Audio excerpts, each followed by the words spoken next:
Hoje eu tô aqui no Hostel Casa Amarela com o artista João Almeida, que ele mexe com artes visuais. E ele vai contar um pouquinho da experiência dele, né, nessa área. João, tudo bem? Tudo bom, Letícia? Seja bem-vindo, querido. Obrigado. É um prazer. Então, João, eu sempre gosto de falar um pouquinho dos começos, né? E tu, nesses teus trabalhos atuais, né, os mais atuais, você fala muito de história de vida, né? Histórias de vida. Você nasceu em Luís Domingues, que já é uma cidade um pouco afastada de São Luís, ali na pré-Amazônia. Como foi essa experiência que você teve na infância que te levou a esses trabalhos que tu estás fazendo hoje? Então, é toda uma trajetória, né? Até chegar aqui. Como você bem falou, eu sou de Luís Domingues, que é um interior bem distante da capital, mas e que tem uma influência muito amazônica, porque é perto do Pará, é perto de Belém, muito mais do que daqui. E aí eu tenho essa mescla dessas regiões, assim. E o meu trabalho tem muito disso atualmente, né? Como você bem falou, eu trabalho com pintura, com grafite, com muralismo, com ilustração e com outras técnicas também. Mas nesse trabalho especificamente que eu estou pesquisando ultimamente é sobre essas memórias de infância, né? Que eu trago da minha infância para entender mais do meu processo, mais do que para levar para outros, primeiro é para mim, né? Porque é um processo de entendimento de quem eu sou, da maturidade que eu ganhei no meu trabalho, né? Na minha vida pessoal também. E aí eu enxerguei nessas memórias um jeito de falar, né? Também sobre outras questões que aí vai para as pessoas, para o público que vê. Eu tenho uma história que eu li muito engraçada sobre a sua avó, né? Que mexe também com essa questão do bullying, com as questões de gênero. Conta essa história pra gente. Então, é uma história que porque os trabalhos que eu tô criando agora, cada um vem com uma história dessa minha memória, que era no quintal muito da minha avó, era onde eu conseguia me expressar quando criança, onde eu conseguia brincar. E por ser gay, né, desde sempre uma criança viada, como a gente diz, eu sofri muito bullying, na verdade, na infância. Eu era uma pessoa muito tímida, na verdade. Ainda sou um pouquinho, e isso me ajuda em algumas questões, mas na infância, na verdade, eu quase não tinha voz. E aí eu me expressava muito naquilo que eu criava. E o espaço que eu tinha de liberdade, de criação, assim, que eu me sentia confortável para fazer, era o quintal da minha avó, da minha avó paterna, que já faleceu. E aí essa ligação com ela e com essas coisas, com essas brincadeiras de quintal, é que vão trazer as minhas histórias e meus trabalhos atuais. E aí essa que você está falando especificamente é que a casa da minha avó ficava no caminho da escola. E sempre que eu voltava, eu passava por lá, então eu encostava, né, ou ia para casa. E aí um belo dia, eu não lembro qual a idade que eu tinha, eu sou muito ruim para data, mas eu lembro dos acontecimentos. E aí eu estava vindo da escola, sendo perseguido por alguns amigos da minha própria turma, fazendo bullying, né? O tradicional bullying para criança viada, né? Chamando de viadinho, ou então botando apelido. Se eu não me engano, o apelido na época era Madonna. Eu acho que por conta do clipe da Madonna. Se eu soubesse na época, amiga, eu ia assumir esse Madonna, com certeza. Mas enfim, e aí eu fui passando na frente da casa da minha avó e entrei para me esconder, né? Para me fugir daquilo. Só que ela tava abrindo a porta. E aí quando ela abriu, ela tava vindo com a baladeira dela, né, na mão, porque ela tinha canteiro no quintal e muitas árvores que ela ficava protegendo dos pássaros e tudo mais. E ela tava com essa baladeira. Quando ela percebeu o que estava acontecendo, que eu tava fugindo deles, aí ela fez eu entrar e apontou a baladeira para eles, né? Brigando com eles e dizendo que se eles fizessem de novo, que eles iam levar uma balada. Enfim. E aí essa memória é muito importante para mim, porque foi a primeira vez que alguém me defendeu, assim, né? Como eu falei, eu era uma pessoa muito tímida, então não me defendia desse bullying, não sabia nem por que estava sofrendo aquilo, porque o entendimento de uma pessoa LGBT, eu acho que vai se dar com o processo de vivência. Na infância ela está ainda vivendo, né? Qualquer experiência sem julgamento. Era o que eu fazia, na verdade. Então não estava entendendo o que estava acontecendo e acabava sofrendo. E aí esse fato da minha avó me defender foi assim, a primeira pessoa que eu vi alguém que vi me defendendo, assim, de fato, contra isso. E é isso. Aí eu acabei traduzindo isso numa obra, numa pintura, num grafite, né, que você já viu, que tem a baladeira dela, né? Pendurada no pescoço com um menino, que é esse elemento que eu uso hoje, né? Que ele pode ser colorido justamente por conta dessa diversidade que a gente pode ter, né? Enfim, e aí eu trago essas memórias pra contar. Eu achei legal a frase que tu diz, não mexe comigo porque eu não ando só. Na verdade, quando eu lancei essa, também estavam acontecendo coisas pessoais agora, assim, né? Em relação a outras pessoas ao meu meio, assim. Então, casou muito eu dar essa frase de título para essa obra especificamente, que foi Não Mexe Comigo Que Eu Não Ando Só, que é uma... Eu não sei de quem é a letra da música, mas eu lembro de Maria Bethânia interpretando, né? E aí fala sobre essa questão, né? Que hoje, nessa consciência que eu tenho, eu já consigo me defender, e com o meu trabalho e com a minha voz eu também consigo defender outros que sofrem, né, a mesma questão, seja na infância ou seja já na fase adulta, né? Porque até adulto eu ainda sofro, né? Olhares, xingamentos, e enfim, eu ainda percebo muito disso. Mas hoje eu sou muito mais consciente e já me defendo, coisa que eu não fazia lá atrás, né? Mas precisava de alguém para me defender, por exemplo, como a minha avó. E aí eu me coloco nesse lugar hoje, né, com a minha obra. Quando eu falo, eu mostro e quero que outras pessoas vejam, tanto pessoas que são do meu meio, né, que são LGBT, que vão se identificar com isso, com essas questões, porque também acontece com elas o tempo todo, né, e dizer que a gente não está sozinho, que a gente está com outros também que podem nos ajudar, né. E é isso, não mexe comigo, porque eu não ando só. Eu tenho outros também que podem me ajudar a me defender. Desde lá de trás, que era minha avó, que era alguém, um parente, um amigo, até hoje, que são os meus amigos e as pessoas que estão ao meu redor. Que isso eu consegui construir, né? E essa relação, né, dessas questões de gênero, de conversar isso com outras pessoas, as pessoas chegam para ti e falam sobre isso, assim, elas conseguem perceber, entender e se fortalecer dentro dessa perspectiva Sim. que tu traz para elas? Sim, com certeza. Essas questões eu estou trazendo para o meu trabalho muito recentemente, porque eu já criei várias coisas assim. Mas eu senti a necessidade justamente porque eu estava me reconhecendo mais ainda, né? E por isso que eu estou falando sobre isso agora. O que muitas pessoas vão até não entender, porque aqui em São Luís eu acabei ficando um pouco conhecido por causa das letras, né? Do lettering. Mas que é uma parte de mim, como várias outras. Eu crio bastante, não consigo ficar numa coisa só. Então pode ser que daqui a pouco eu também não esteja mais neste menino. E as mensagens chegam, sim, para as pessoas, e elas retornam. E quando tem esse retorno, é quando eu entendo que o meu trabalho está valendo a pena. Não só para mim, porque antes, como eu disse, ele tem que fazer valer para mim, porque ele está falando sobre mim também, sobre questões que são muito próprias. E aí, quando ele atinge o outro, eu me satisfaço, né, de alguma forma. E ajudo também, porque elas vêm me dizer que isso é uma forma delas se fortalecerem. E isso é muito interessante, né? E a moda? Tu também gosta muito de moda, né? E tua moda é algo bem extravagante, muitas cores. Muitas vezes, né? Muitas das coisas que eu já vi tem essa coisa das cores, de adereços, de mexer com materiais reciclados, né? Fala um pouquinho da moda pra gente. Então... De trabalhar também com figurinhas. É que a moda, nesse caso, pra mim, ela tá relacionada com o figurino, né? Ela entra bem aí, porque... Até ontem, por exemplo, um amigo me apresentou como estilista. Eu não sou estilista, eu sou figurinista, porque o estilista, enfim, tem as diferenças aí, né, dele vai criar uma roupa pro dia a dia, enfim, questões e questões. E eu sou aquele que gosta de criar para um determinado momento, para uma determinada ocasião, né, e aí vai pro lado do fantasioso, geralmente.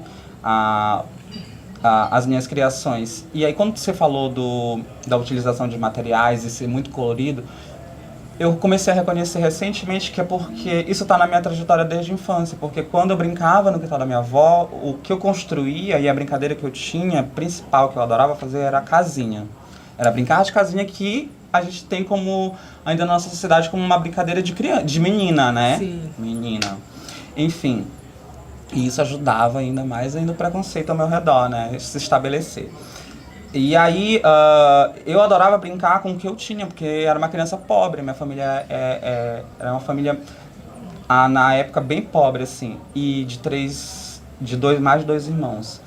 E o brinquedo que eu tinha à mão era o que o vizinho da minha avó, que tinha uma condição um pouquinho mais elevada, assim, jogava no lixo dele. Então a gente pulava a cerca da minha avó pro quintal do vizinho, porque ele tinha uns objetos e umas embalagens assim que sempre eram mais interessantes do que as que tinham no nosso lixo. E isso me fez, assim, estimular a minha criatividade. Isso sempre esteve presente, até hoje eu ainda consigo colocar muito disso no meu trabalho, eu não consigo nem me desfazer. E aí eu vejo que também há uma consciência que leva para o lado da questão da natureza. Eu sempre estive envolvido com a natureza. É por isso que o meu desenho tem muito de planta, porque somos parte dela. E ultimamente a gente se esquece disso, né? Por isso que estamos como estamos, talvez, né? A questão da pandemia. Eu sempre fiz muito parte disso, né? Da terra, de estar presente. Como eu falei, eu brincava no quintal. Então, o contato com a terra, com planta, com árvore é muito presente, né, para mim. Adoro o rio, era uma criança de rio. E isso tá muito presente na minha consciência. Por isso que eu tento reutilizar tudo hoje, na hora de construir, seja figurino, seja pintura.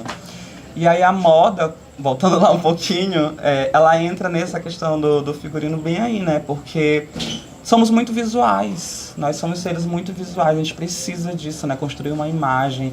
E eu entendo essa construção de imagem de outra forma, muito mais criativa, muito mais exacerbada do que a gente pode ser no padrão que a sociedade impõe.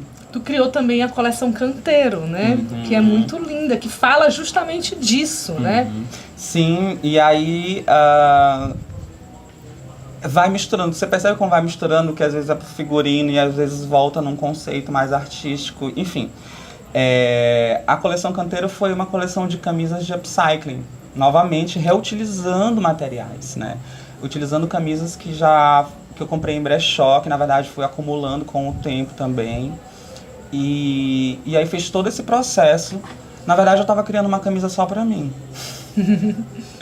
Eu queria uma camisa só pra mim e aí eu pintei essa memória do jambeiro da casa da minha avó, que era a árvore que ficava bem na frente, assim, do lado.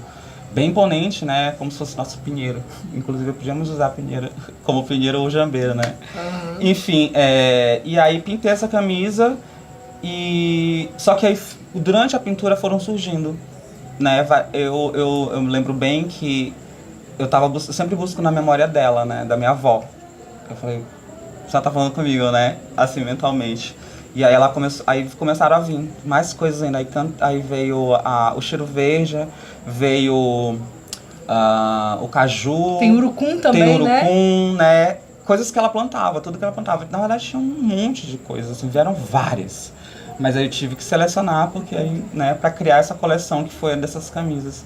Que foi muito interessante de entender esse processo de venda, né, porque foi também eu criei também para gerar um recurso para mim, porque na época eu estava um pouco sem, e aí acabei gerando essa ideia, mas é um trabalho artístico no final das contas, não é voltado tanto para moda, mas também mas principalmente um trabalho artístico. E essa tua vinda para São Luís, né? Tu saiu lá de Luiz Domingues, veio para São Luís. Como foi isso? Tu veio para estudar? Tu veio, como muitos maranhenses, né? Sai do interior porque às vezes não tem uma escola de ensino médio, uma universidade. As pessoas acabam migrando para a capital para poder ter um pouco mais de acesso, né? Como é que foi essa migração e como é a tua relação hoje com São Luís, né? Olha, nossa, a senhora foi viajar, né? Então, a primeira vez que eu vim em São Luís, eu era criança. acho que pré-adolescente, assim, como eu falei, eu não sou bom nas datas, mas eu sou bom nas memórias. E aí eu vim passar férias com a tia com a mulher de um tio meu, que chamava de tia, e que ela era professora na escola. E aí ela tinha uma ligação comigo, porque ela já identificava, eu acho, em mim, essa coisa do artista. E ela me estimulava. E aí eu pedi pra minha mãe pra passar férias aqui, e ela me trouxe a primeira vez. Quando eu cheguei eu fiquei encantado, né, com a cidade. Só que não saí, eu fui não lembro nem o bairro, mas era no Canto da Fabril. E fiquei encantado, mas nem saí muito na cidade, assim. E isso ficou na minha cabeça. Eu falei, um dia eu vou voltar. Não sabia quando, né? E sempre foi incômodo pra mim na cidade, porque essa mente criativa pro interior, pra uma cidade que tá pensando de um pouquinho mais devagar, digamos assim, se a gente pode dizer, deixa mesmo esse incômodo no artista. E pra mim sempre foi, eu sempre perturbei meus pais de alguma forma para que eu pudesse fazer outras coisas. E aí já morei no Pará também com uma tia, até vim pra cá. Quando realmente o ensino médio já tinha acabado, não tinha mais, na época era ainda como é que chama? O magistério. Uhum. Né? Então eu tenho magistério, na verdade. E aí, o que fazer numa cidade? Eu não queria ficar, né? Depois de estudar. E professor, eu não estava pensando, assim, em seguir isso. Foi quando eu decidi fazer universidade, né? Fazer uma graduação. E aí eu vim para São Luís. Teve a oportunidade de eu vir para São Luís morar. No começo, ainda muito tímido e muito dessa característica do interior, assim, eu fiquei muito na minha, sempre muito, meio CDFzinho, eu já era, né? Por quê? Porque essa criança viada, ela precisava focar em outro lugar para ver se desviava o olhar desse lugar, né, do preconceito. Então, eu me tornei uma pessoa estudiosa, então, de alguma forma, me olhavam por esse lado, mas hoje em dia eu reconheço que também era para esconder um pouco disso, Sim. né?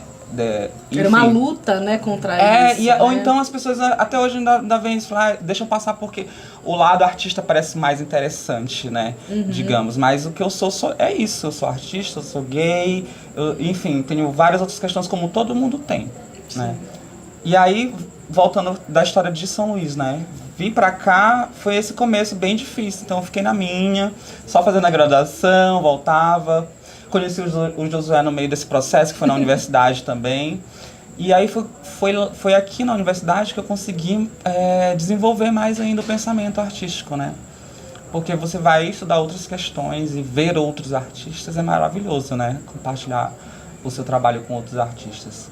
E só agora, talvez eu me sinta um pouco mais confortável, depois de mais ou menos 16 anos que eu moro em São Luís. Né? Entre idas e vindas, na verdade, porque já fui morar em outros estados, voltei para o interior, mas São Luís eu acho que realmente é uma casa para mim, e eu me tornei esse artista que trabalha aqui também. Para finalizar, eu quero saber sobre a Ocupação Barrocas SLZ, né? Porque foi esse projeto tão legal que tu criou junto com o Walter Sá. Uhum. Junto com o Walter Sá, um projeto que foi um presente, né, para São Luís, né? Eu creio que vem como isso, né? Como um presente. Fala um pouquinho da Ocupação Barrocas, só pra gente finalizar o nosso quadro. Então, a Ocupação Barrocas é um projeto que... Mais um desses milhões de ideias que eu tenho na cabeça, né? E que ele surgiu, na verdade, de novo, como uma coisa íntima, mais pra mim, assim, que depois acaba se tornando para todo mundo, né, essas minhas ideias.